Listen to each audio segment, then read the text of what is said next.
This is Ray Varner, class of 2010 at Randolph-Macon College in the library. Today is June 17th, 2011. I'm here interviewing Judy Glenn of 82, and also here in the room is Sarah Hendricks and Claire Stevens of the Development Office and Kim Dutton of 2011. So Judy, how did you first hear about Randolph-Macon College? Actually, I heard about it from my doctor, my childhood doctor. He said Randolph-Macon was a great place to go if you wanted to go pre-med, which me and several hundred others probably wanted to go pre-med, and it didn't happen, but. All right, so how old were you when you heard this from your doctor? I was 18. It was my senior year in high school.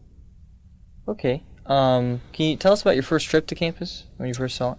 The first time I came here was probably spring of my senior year in high school. I'm actually one of the girls that graduated the year before me in high school was up here, Becky Honeycutt, and so I was like, oh, can I go see where Becky lives? And they live down in what was called the Motels. It's now, I don't know what it's called, the Freshman Center or something. And so I went down there and visited her, and got a tour around campus, which was pretty cool. I liked it because it's a beautiful campus. You can walk everywhere. It was just a nice place to go.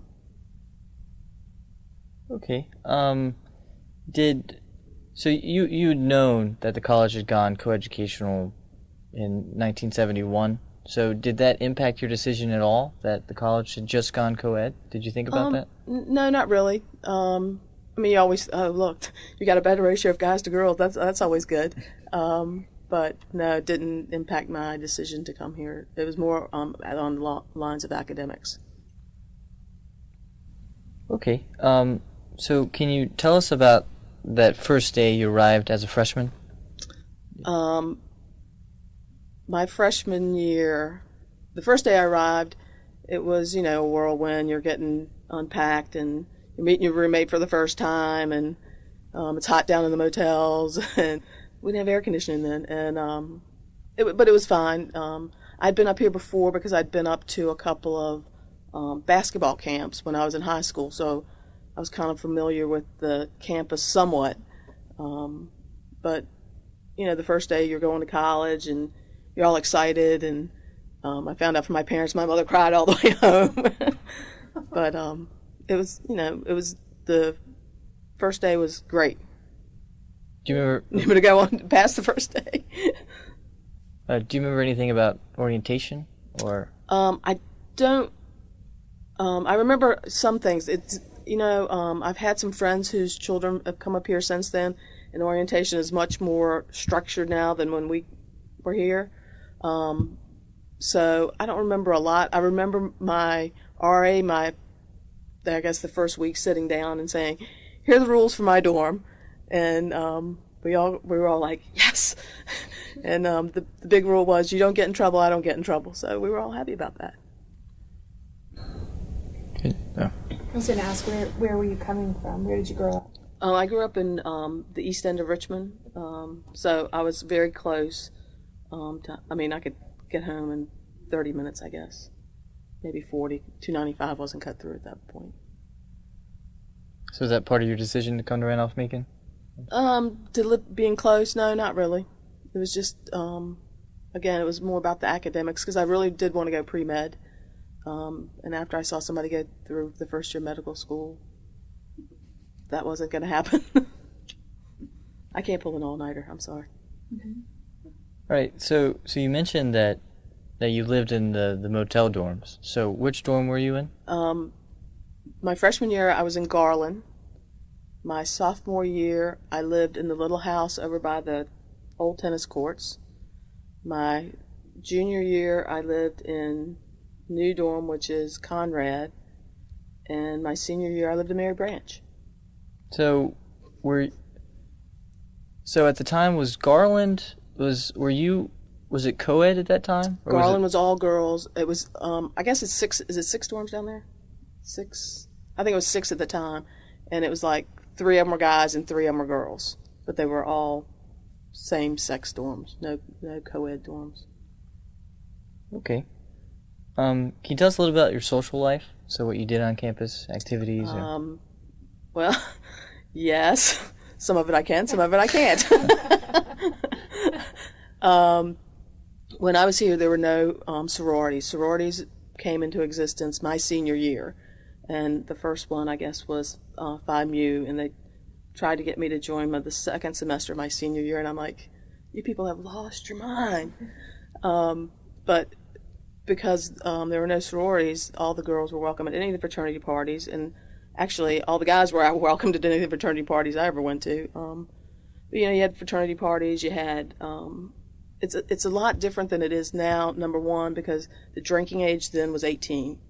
So, I mean, we'd have the beer trucks pulled up into the courtyard between Moreland and Conrad, and, I mean, the school would sponsor that. And we had Camptown. Camptown was a big thing every year. The Hampton-Sydney football games, the Hampton-Sydney basketball games, the rivalries were always big.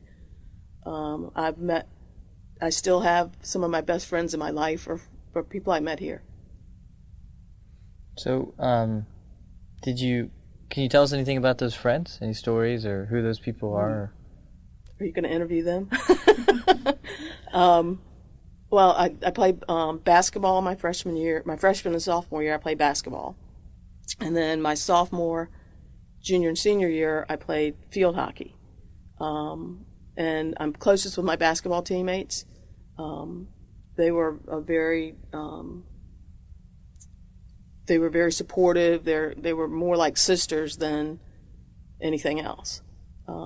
So the relationships formed, and I mean, I'm still friends with Cindy Shatakursky, Becky Colley, I see the people that I play basketball with, and it's like we saw each other yesterday. So that's kind of cool. So how was it like to play basketball as a girls' basketball team? Were there any? Well, it was funny because back then Title IX had just come about, and the girls were not on equal footing with the guys as far as, the guys had, they had practice clothes to practice in. We practiced in, shorts and T-shirts, whatever we had. And they kind of, I don't want to say they had better stuff, but I guess they did have a little bit better stuff. But everybody was supportive of the girls. It wasn't like the girls were frowned upon. But it was just kind of different than I guess it is nowadays, because now I think everything's more equal than it used to be back then, back in the day. So did you participate in any other activities on campus or any clubs or? No, I mean, not that I can remember. I mean, typically I played sports, and I was a biology major, so I spent a lot of time in this, what was it now, is it Copley? Mm-hmm. I used to spend a lot of time in the science building. Okay, can you tell us, I know I just asked you to tell about your friends, but can you tell us a little bit about maybe important relationships on campus that you had? Any close with anybody in the faculty or anything like that? Or? One thing that I will say about the faculty at Randolph-Macon, I always felt like they were always willing to help you if you wanted the help. Dr. Conway, in the biology department, he was great. Anytime you needed anything, if you didn't understand something, he would sit down and explain it to you, no matter how long it took. Dr. Bishop, he was a math teacher. He used to have the driest sense of humor. He would come in every day and he'd have a styrofoam cup of coffee. He'd always put it in the same place on the desk. And, so one day somebody had to go up there and put a little X on there. So he comes in and he does and he just sits it over there. But he noticed. So I thought the faculty was always very supportive. And, they were supportive of the kids outside of the classroom, too. Dr. Schmidt would always come to all the basketball games. And any time that we had anything, especially with sports, you'd have to get out of classes sometimes. They were always supportive of that because they knew that you were representing the school. Right. So who were do you remember your freshman year roommate? or any of your other roommates? Okay, I'll tell you a funny story. I had my freshman roommate was a little bit wild, and that's how I'm going to leave that. My first semester of my freshman year, I hated, with a capital H, being on campus. I had sat down and figured out how much my parents could save by, if I just commuted every day, they could buy me a car, they could pay for the gas.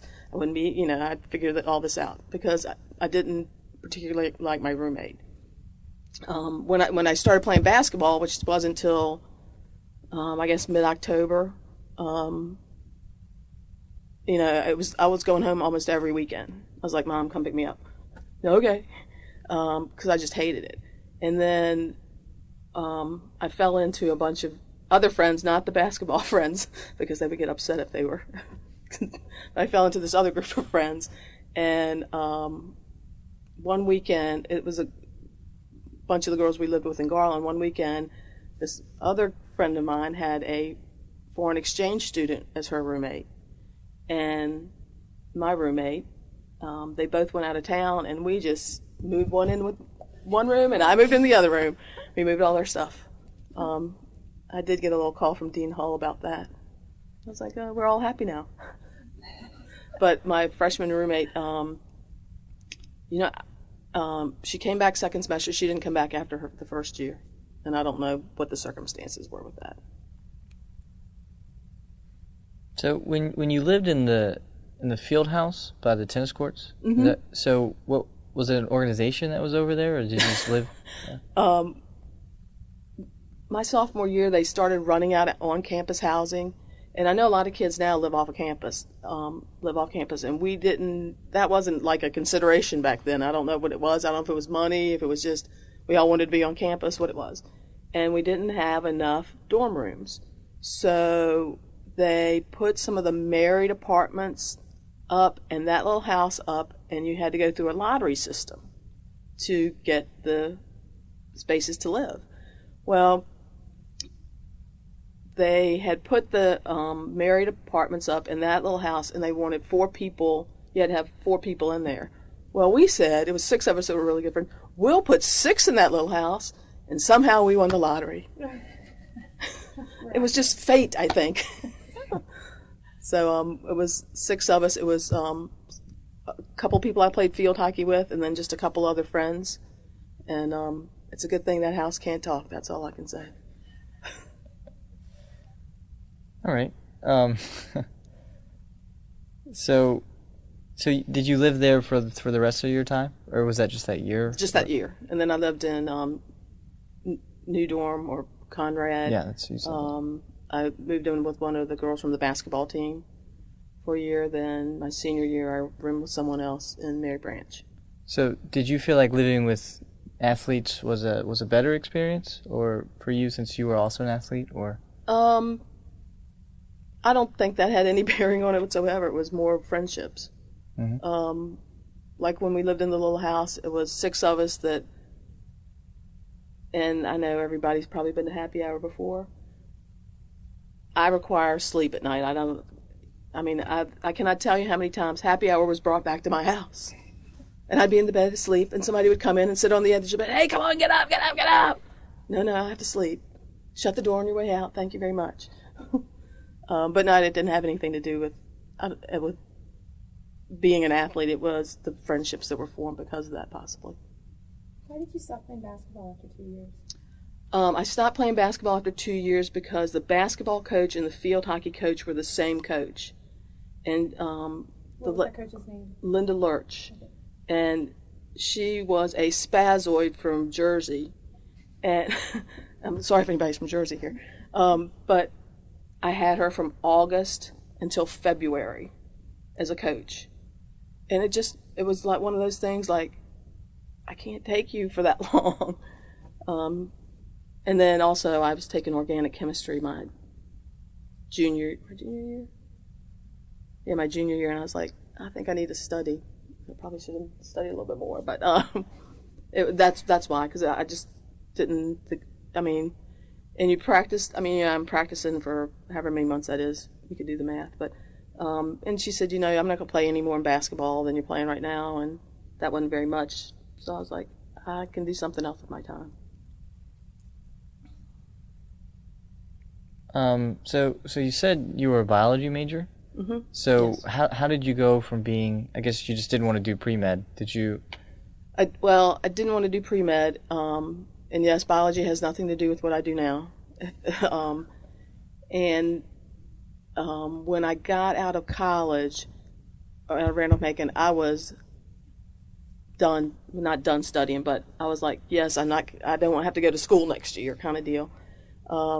And then I found out with a biology degree, if you don't go get your master's or your PhD, you're not going to make any money. And not that money's the top thing on my list, but it helps you live. So how did you decide on biology? I decided on biology because I did want to go pre-med. And I would have changed my major my junior year, but I wasn't going to call my mom and dad and say, Mom and Dad, can you pay for another year of school? Because I'd already gotten the call my junior year one morning. It's about 8 o'clock in the morning. The phone rings in the room.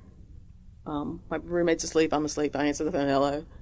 And this voice says, do you know how much your tuition's going up next year? I hope you're having fun. Bam! The phone slammed down. I was like, huh. So I put up the phone. My roommate goes, who's calling 8 o'clock in the morning? I said, I think it was my mother.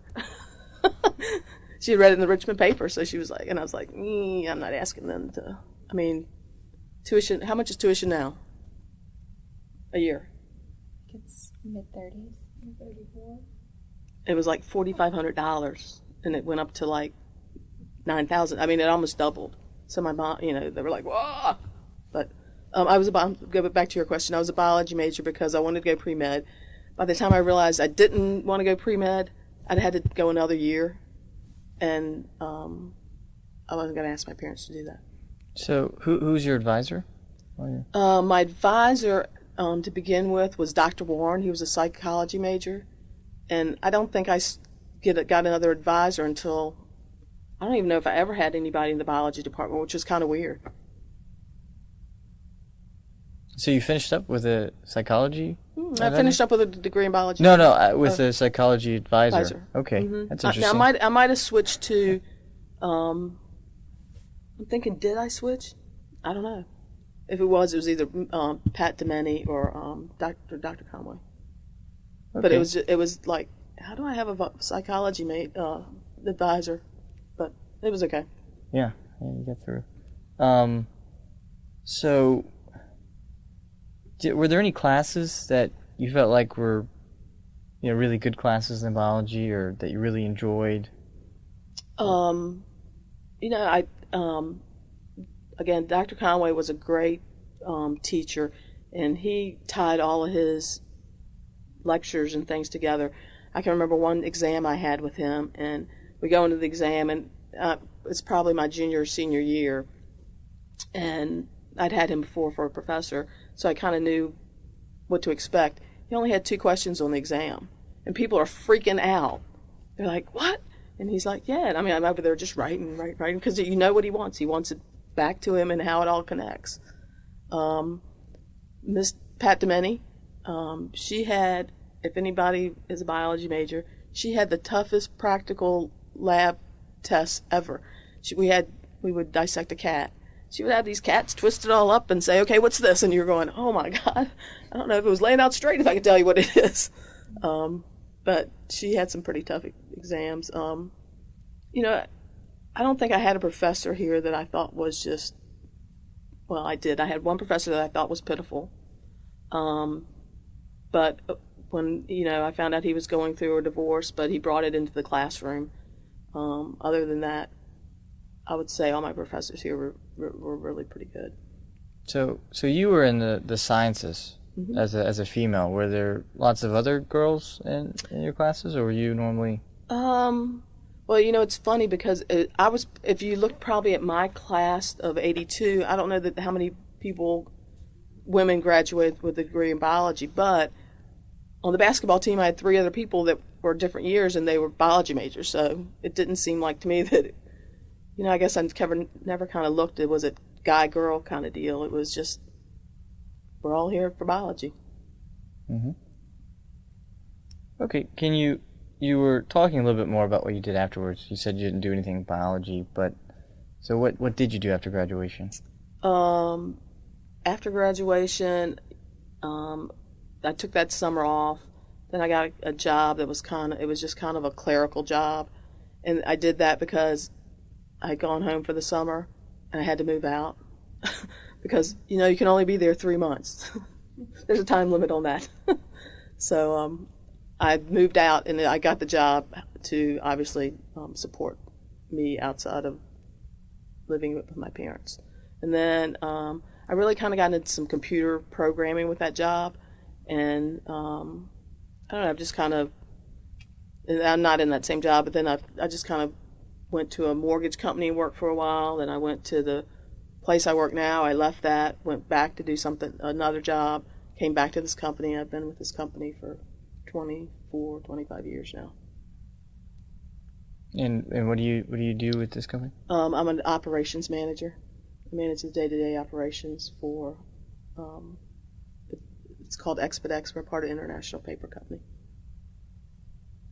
And I know that you said that biology doesn't apply directly to it, but is there anything that you feel like Randolph-Macon, you learned at Randolph-Macon, either through the liberal arts or anything like that, that helps you with your job today?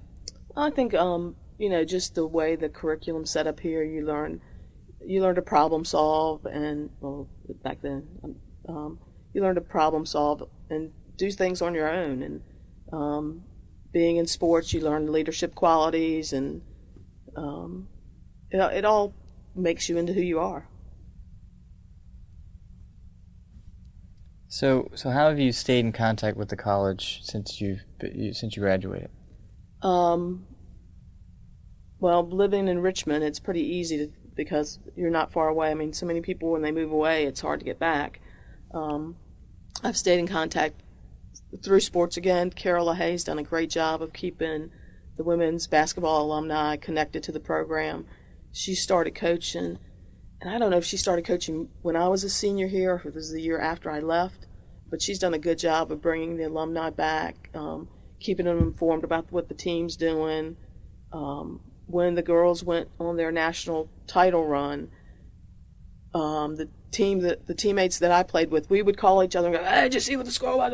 And we ended up going down to Virginia Beach to Virginia Wesleyan to watch them play. So it was like we had a little road trip, and it was so funny because we had Allison O'Brien. I think she graduated in '78, and we had Becky Kiley, who graduated in '80. We had Shelley Gillum Jump, who graduated in '81, and then I graduated in '82. We did the road trip down there to watch them play, and I mean, we were like blah blah blah blah blah blah blah all the way back. So it was pretty cool. But I've stayed in contact through that. I've stayed in contact because my friends have stayed in contact also. A friend of mine, Michelle Williamson, she's a class of '81. Her maiden name was Clatch. Both of her daughters went here. Casey just graduated in '11. Tori graduated in 2010, so we've stayed in contact because, hey, it's Ham Sydney, we got a tailgate spot, you want to come up? Yeah. So I mean, it's kind of like the next generation's gone through school and that kind of thing. I have a couple. You mentioned Camptown races, and people have mentioned that, but no one's actually. I know it's a steeplechase, maybe. But what's the schedule of events? I mean, was it a weekend? Was it a day? Camptown races used to be a week. Well, I think it was a Saturday thing. We never went to the race, but the school would be Camptown, and you'd have you'd get up Friday night. There'd be parties everywhere. All the fraternities would be, because some people would come back to campus, but I mean it would be, the open door. Here we all are. Saturday they would have the Greek games, so which were put on by the fraternities. I mean, they'd be the goofy things where you'd run down, you put your head on the bat, and you'd spin around the bat, and you'd have to come back, and I mean, but you would divide up into teams, and you would by dorms, and you would play these games. It was just kind of almost like an intramural kind of thing, but it was just to see if you could beat Mary Branch or whatever other dorm you weren't in. And then they would bring in bands, And they used to have this one band called Uncle Leroy, and they played like bluegrass music, and you think bluegrass and Randolph-Macon probably don't go along, but they would put them like in the portico or Mary Branch facing out towards the railroad tracks, and people would just bring blankets, and again, the college would pay to have beer trucks pulled in, and everybody would just sit out there and listen to music for hours. It was crazy, but it was like, oh, Camptown's coming in, it was like the big party weekend. Were the faculty, were they out on the blankets? You'd see faculty from time to time, but it wasn't. It was mostly students. It was mostly students, yeah. And and I guess you didn't. What I hear from people, and because I don't really know that many young people, but because it's not legal to drink now, I know that the campus is probably supposed to be more dry. It's just a different scenario because, again, back then, you didn't have. It wasn't a big deal because everybody typically when they came to college was 18, so you didn't have to worry about minors drinking, I guess. What do you do now? For liability purposes. But Camptown was fun. That was like our big spring weekend. And what would you all do around, you mentioned that the Hampton-Sydney games were always a big deal. Were there events outside of just going to the They games? always had the blood drive. That was one of the things of I think it was 3 different things to figure out who really won the cup. But the game was the biggest thing. When it was away, it was as much fun as it is when it's here. One time I couldn't go because I had a paper due, and I actually was studious and had to stay and do the paper. But I know one time I went, and they just had a keg on the bus. But we all sat out on the hill. Everybody's been to Hampton-Sydney, so they have the kind of like bowl stadium, and we all just sat out on the hill, and it was a big old. Everybody was just happy and big old party. That's great. Another question I have is, you mentioned some of the biology faculty. What were some of the other faculty that you might have been close with, or other classes that? Because obviously there's such an emphasis here on educating the whole student, right, and requiring languages and Englishes and whatever. Yeah. I had Dr. Watson for a couple English classes. I wish I had Dr. Gray because I heard he was a hoot to have as a teacher. I had Dr. Hilliard for French. I'm trying to think of who I didn't have for. I'm eliminating the biology people. I had Dr. Bishop for math. I had Phil Stanton for statistics. I don't think he taught here very many years. Had Schmidt for econ. Didn't everybody have him for econ?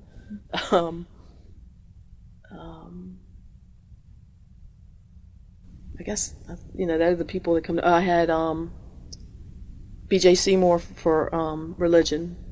That was a sad. The college misses her. I had Dr. Chappell for one religion class. I guess it's kind of about, if I'm just naming people off the top of my head, that's kind of the people I remember. And if you ask me why for each one, I don't know that I could tell you. It was just, I guess, the impressions they made on me. Did you have any interaction with the administration? You mentioned Catherine Cole. Back then, Dr. Payne was president, and you'd see him around campus, and probably like you do linger now. You just see him around, and he'd speak to you, and it wasn't like it was this big I'm up here and you're down here kind of deal. It was, hey, we're all here together, and that's one thing. When you walk around campus, people would say good morning, whether you knew them or not. And you also see people now, and it's like, hey, how you doing? And they have no idea what my name is, and I have no idea what their name is, but we both went to Macon, I can tell, because that's where you recognize them from. Dean Andrews was here. We had this guy, y'all gonna laugh at this, we had this guy, Henry Lee. He used to be like, I don't know what you call it now, like the maintenance guy. But if you wanted a good mattress, you'd say, Henry Lee, can you find me a good mattress for next year? And somehow you ended up with a good mattress. And do they still have maid service in the dorms? We had maid service. No. Well, they come in and, change out stuff and everything. It won't clean necessarily, but they'll come in and change stuff in the bathroom or whatever. Well, we had maid service where they'd come in and clean the bathroom and they'd vacuum your room and stuff. But we had this one lady down in Garland. Her name was Myrtle, and you know how you have Myrtle would come in and like she'd start vacuuming. We'd have the soap operas on. She'd go, "Y'all mind if I watch this with you?" And, no, come on in, Myrtle. And you know how you have we used to have secret Santas at Christmas, so we'd always give Myrtle a little something, put something outside the little janitor door for Myrtle. But they were kind of as much a part. You almost kind of felt like they were your mothers sometimes because they were kind of watching out for you, but they never told on you. So it was all good. That's great. What did you spend your summers doing? And I spent my summers, and it was kind of in random jobs. And the deal I had with my parents was they agreed to pay for my education, but I had to pay for anything I wanted to do other than that. So that was kind of my spending money for school. And then when I started playing hockey, you'd have to come back probably mid-August because you were back 2 weeks before everybody else. But that was fun. It was. I'm thinking, what did I do? Did you keep in touch with the alumni, the field hockey alums, the way you mentioned basketball? No, Part of that is just we were. I still see some of those people every now and then. But I don't know. The basketball team was just. I don't know if it's because it was smaller, but it was just a very cohesive group. And I don't know why that is, but it was all fun. It was all a good time. One last sort of just general question. Ray mentioned that Sarah and I both work in the alumni office, and over time, for whatever reason, women as a whole have not been as connected to the college as their male counterpart. And I didn't know if you had any thoughts on why that might be. Or sometimes I think some of it is people move away, and I think especially women, if they're moving away, they'll probably be marrying somebody to move away with typically, or if not, there's a career. But I guess it's just hard when you start raising kids and having families to be able to come back and participate. I guess that's kind of what my friend Cindy Shadikursky, and I'm sorry I call her Crab, so if I say Crab, that's what I'm talking about. I know she's on the Women's Initiative program, and I've been asked that by a couple people, and it's like I don't know what the magic answer is, if there is one, but I think a lot of it is they get involved in family and their kids, and I've got some friends that because they live in Richmond they can stay close to the college, but would they have if they were not this close, geographically close? And I'd say probably not. Would I have stayed as close to the college if I wasn't here? Maybe not. But again, my hat's off to Carol LaHaye for doing that, to get the alumni involved, to say, hey, come back at least one weekend a year and pal around with your basketball buddies. Because it has been a really good, I think it's been a very positive thing for the alumni in general. And it brings the teams together. And I'm sorry if I'm rambling, but we do the alumni game. So we do the odd years versus the even years. Well, now we're all friends with everybody that's the even years, because I'm an even year and we always went numbers. But we're all friends now, which is nice. You make new connections. Megan Silva, if you're an even year. Yes! That's great. That's why we win. But it's funny because they all think it's funny that the 50-year-olds can run up and down the court for a while without going, I need oxygen. We usually end with two questions, and they're two pretty broad ones. The first one is, because this is, again, a woman sort of focused program or project, do you have any specific advice you would offer a Randolph-Macon female, a girl student now, or any student if not, but is there advice that you, years out of college? Yeah, the hindsight kind of thing. I don't know how well the college does now as far as internships and that kind of thing. I would tell any student, you need to, if you think you want to be pre-med or you want to do something specific, you need to kind of get a job in that field, whether you say, hey, can I just follow you around for a month and not pay me or whatever, to see if you really want to do it. I think a lot of people, you have to realize nowadays you're paying, I'm just going to use the round number of $40,000 a year. You're paying $160,000 for an education that you need to make sure that's what you want to do. Because that's a lot of money to put into yourself that you need to pay back on. And I don't know how the college does nowadays as far as getting kids internships or having career counseling, that kind of thing, to say you need to make sure you're really going to do what you want to do. And that's another thing. You need to make sure it's something you want to do.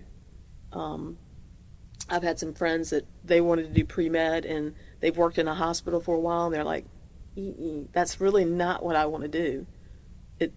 Sometimes I think it sounds glamorous to say you're a doctor, but it's a lot of hard work. So I would say my biggest advice would be go out in the field you think you want to work in and find a way to get into that field, whether you volunteer or do something to see if that's what you really want to do. Did you have any opportunities? Were there internships when you were a student here?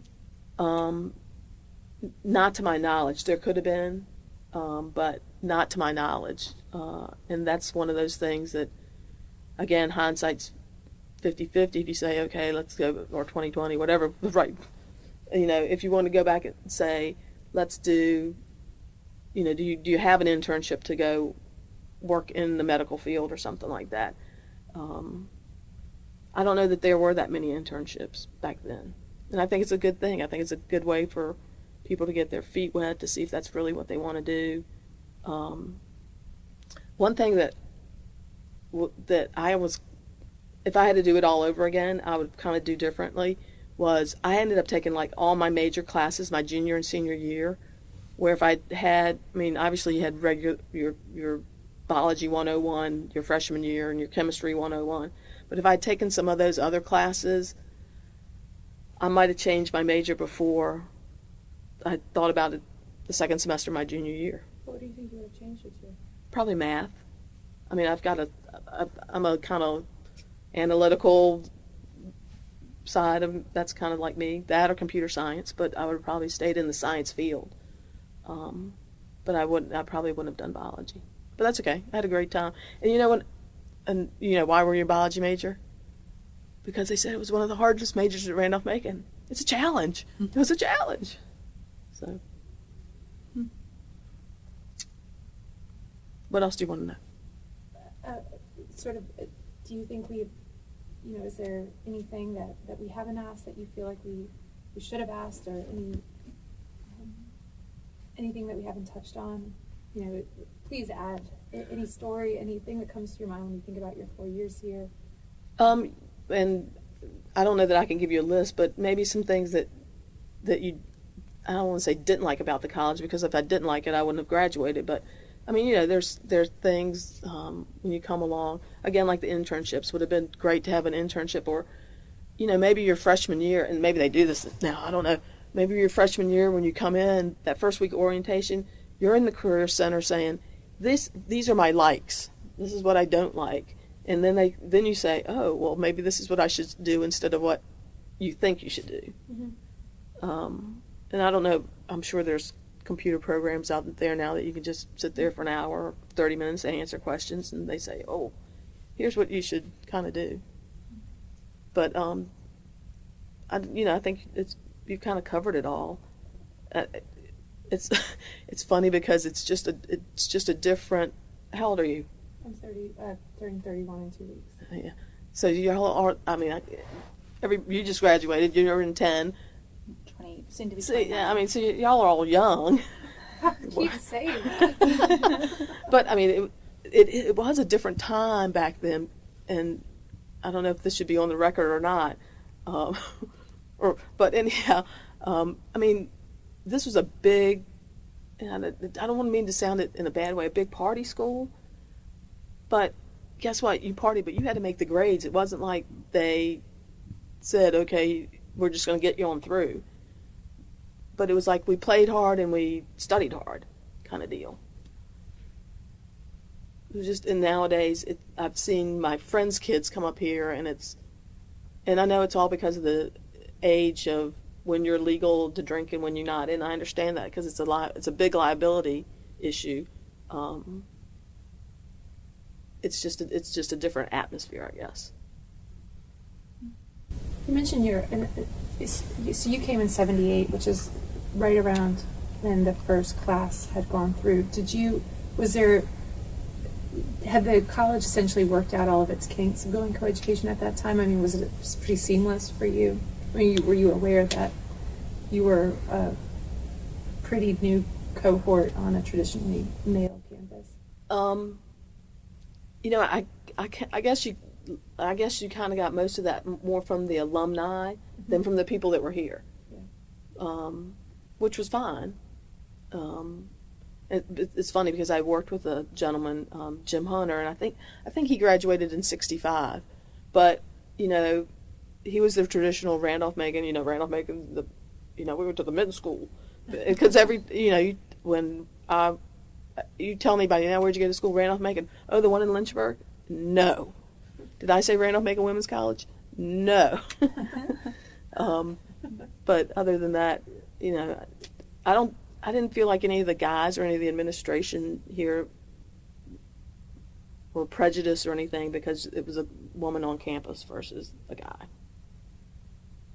But I was aware of the fact that, you know, it hadn't been coeducational, but since 71? Was it 71? So. You mentioned that it would have been nice to have had potential internship opportunities. Were there any other things while you were a student that were challenges to overcome or difficult situations you had while you were on campus? No. I guess the roommate freshman year. Yeah, but you know, I think that's a freshman year thing versus. It's like de rigueur. Yeah. Everyone has to go through that. Yeah, exactly. It's kind of like okay, kid, if you made it through there, you can come back. No. It's like they do it on purpose. But you know, that's part of growing up because you have to deal with people in your work life that you're like, really? But you learn how to deal with those kind of people. I don't know that it was. I mean, the problem is if you give two people too many choices, they're going to take the easy way out. And if I could have run up to Dean Hull and say, Dean Hull, you know, I really don't like my roommate. Can you move me out? And she could have moved me out. That wouldn't have solved. I mean, not that it was a issue that had to be solved, but it was. You got to learn to work those things out. And we took the look, they're both gone for the weekend route. I think that's great. It's ridiculous. Well, the funny thing was, then the other two people ended up getting singles because they moved the girl that was from France into a single in one of the other dorms. So my roommate ended up having a single, and I was like, did that work out quite well? Not how I planned. But it was okay. It was okay.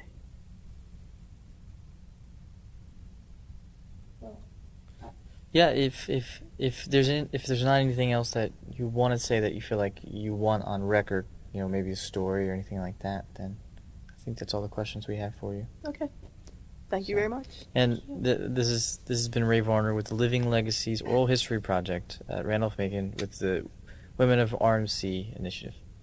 Thanks. Bye.